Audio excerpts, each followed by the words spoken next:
In this video, we're going to talk about different sets of numbers, and each of these sets has a particular name, vocabulary word that you're going to want to memorize. So you might want to get a piece of paper and pencil to write these words down. If you're like me, it helps to write them down as far as remembering them. The first set of numbers we're going to talk about is called the natural numbers, or also they're called the counting numbers because they're the first numbers that you use when you learn how to count. They start with the number 1. That's the smallest natural number. And they go 1, 2, 3, 4, 5, 6, 7, like counting numbers. Now notice at the end here we've got a dot, dot, dot. What that means is that this set goes on forever. So if we kept counting, eventually we'd get to 1 million. So therefore 1 million is a natural number. 1,000,001 is a natural number, and so on and so on and so on. The next set of numbers is called the whole numbers. Now the whole numbers are pretty much exactly like the natural numbers with one exception, and that is the number 0. The whole numbers start at the number 0, and then they just contain all the natural numbers from there. So the whole numbers and the natural numbers are pretty much exactly the same except for the number 0. The next set of numbers is called the integers. Notice with the integers what we've added are the negative numbers. We've got all the whole natural numbers that we had before, 1, 2, 3, 4, 5, etc. We've also got 0 in there, like the whole numbers. But now we've added -1, -2, -3, -4, and we have dot, dot, dot because it continues that way forever as well. -5, -6, -7. So -843 is an integer. Now positive 843 is also an integer. Positive 843 is a whole number, and positive 843 is a natural number. So it's possible for one number to belong to many different sets. And we're going to see how all these sets of numbers relate to each other in a little bit. One place that you would see integers is on a number line. Many of you have seen a number line like this before, where their numbers are marked 1, 2, 3, 4, 5 to positive infinity. This 8 on its side means infinity. And then to the left, we have the negative numbers, -1, -2, -3, -4, -5, forever like that. The integers do not include any of the numbers between 1 and 2, or between 3 and 4, or between 2 and 3. You'll notice that so far we've got positive numbers, we've got negative numbers, but we don't have fractions and we don't have decimals yet, and those are coming up. Before we get to those, let's look at some places where we would definitely need negative numbers in our lives. Temperature is one place here.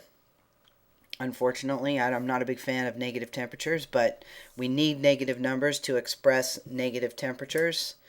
I found this little example from an article. The Falcons' longest run against the Steelers was just 7 yards, and Turner got just 19 carries. 4 of his carries went for negative yardage, and he has not received more than 20 carries since Week 5 in 2009. What does negative yardage mean in football? Well, those of you that are familiar with football know what the line of scrimmage is. That's where the ball is placed when it's hiked. If the guy gets tackled behind the line of scrimmage, it's considered negative yardage or a loss of yards. And in totaling his total yardage for the day, they would count that as a negative number if he got tackled behind the line of scrimmage. This is an inappropriate use of negative numbers. I found this picture is kind of funny. I think somebody accidentally punched in -1 as a baseball game here. -1 balls and 5 strikes. I don't think so. Some places you wouldn't use negative numbers. If we're talking balls and strikes, we would want whole numbers for that. Don't need the integers to talk about balls and strikes. Earlier I mentioned that we didn't have fractions and decimals. So here comes the rational numbers. This gives us our fractions and our decimals. We can't list out all the rational numbers like we did with the other sets of numbers, so we have to describe them. And they're described as a rational number is any number that can be written as a fraction of 2 integers. So you got to remember what your integers are. Remember the integers was -4, well it was dot, dot, dot, -4, -3, -2, -1, 0, 1, 2, 3, 4, 5, dot, dot, dot. Those were our integers. I've thrown in some other integers here that are not on the list. -6, -10, -240. When I say not on the list, I mean that they're sort of in the dot, dot, dot part. I didn't write them out that far, but they certainly are integers. So all these numbers here are integers. To make a rational number, we're going to make a fraction of these 2 integers. So we're going to take one of these integers and put it in the numerator. Let's pick 2. Then we're going to take another one of these integers and we're going to put it in the denominator, say 3. By doing that, we've created a new number. That number here is 2/3. So 2/3 is a rational number. This is how we're going to create all of our fractions, by taking two integers and making a fraction out of them, one on the top, one on the bottom. Now if you remember, 2/3 as a fraction can also be expressed as a decimal. The decimal for 2/3 is 0.6 repeating. So 0.6 repeating is a rational number because it can be expressed as a fraction. It doesn't have to be written as a fraction to be rational. It just has to be equal to some fraction. So you got to remember that your decimals, many of your decimals, can be written as fractions, almost all of them.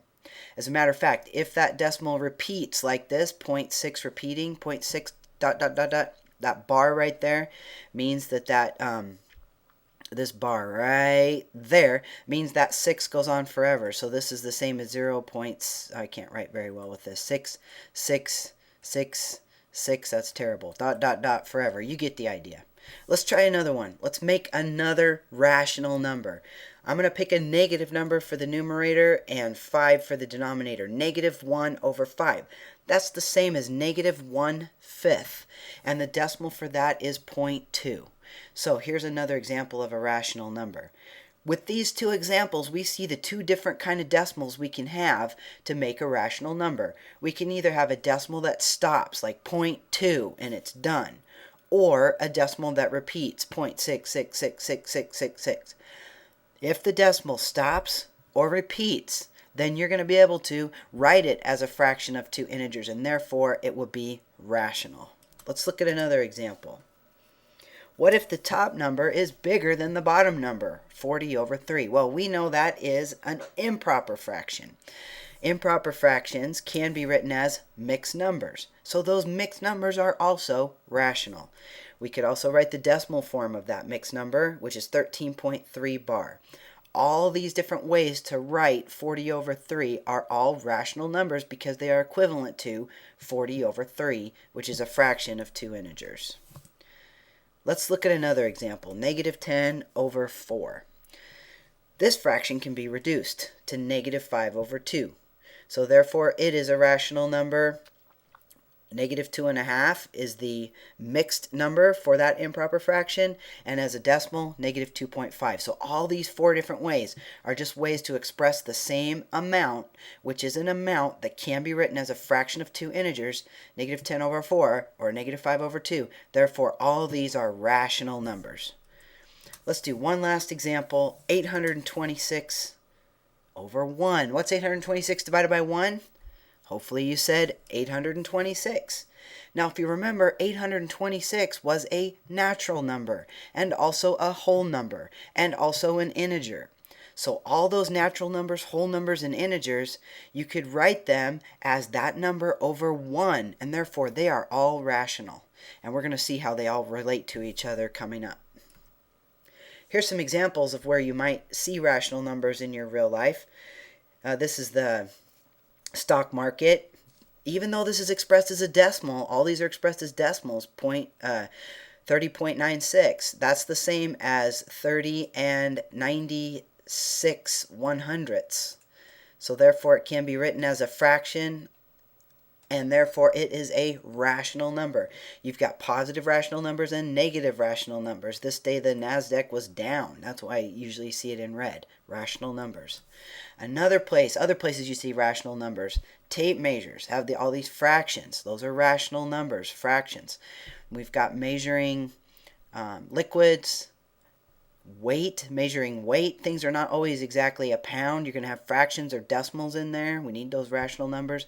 And of course, money. 25 cents is 0.25. That's a rational number.